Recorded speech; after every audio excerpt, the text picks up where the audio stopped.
وأجمعت الصحابة على تقديم الصديق بعد اختلاف وقع بين المهاجرين والأنصار في سقيفة بني ساعدة في التعيين، حتى قالت الأنصار: منا أمير ومنكم أمير. رفعهم أبو بكر وعمر والمهاجرون عن ذلك، وقالوا لهم: إن العرب لا تدين إلا لهذا الحي من قريش.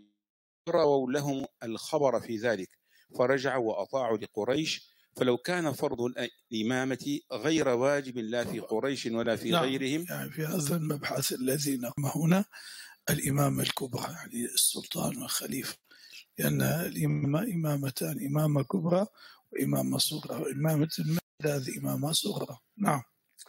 قال: لا في قريش ولا في غيرهم، لما ساغت هذه المناظرة والمحاورة عليها، ولقال قائل: إنها ليست بواجبة لا في قريش ولا في غيرهم، فما لتنازعهم وجه ولا فائدة في أمر ليس بواجب.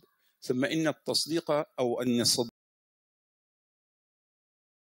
لما حضرته الوفاة عهد إلى سيدنا عمر في الإمامة، ولم يقل له أحد: هذا أمر غير واجب علينا ولا عليك، فدل على وجوبها وأنها ركن من أركان الدين الذي به قوام المسلمين. فدل على وجوبها وأنها ركن من أركان الدين الذي به قوام المسلمين. فدل على وجوبها وأنها ركن من أركان الدين الذي به قوام المسلمين.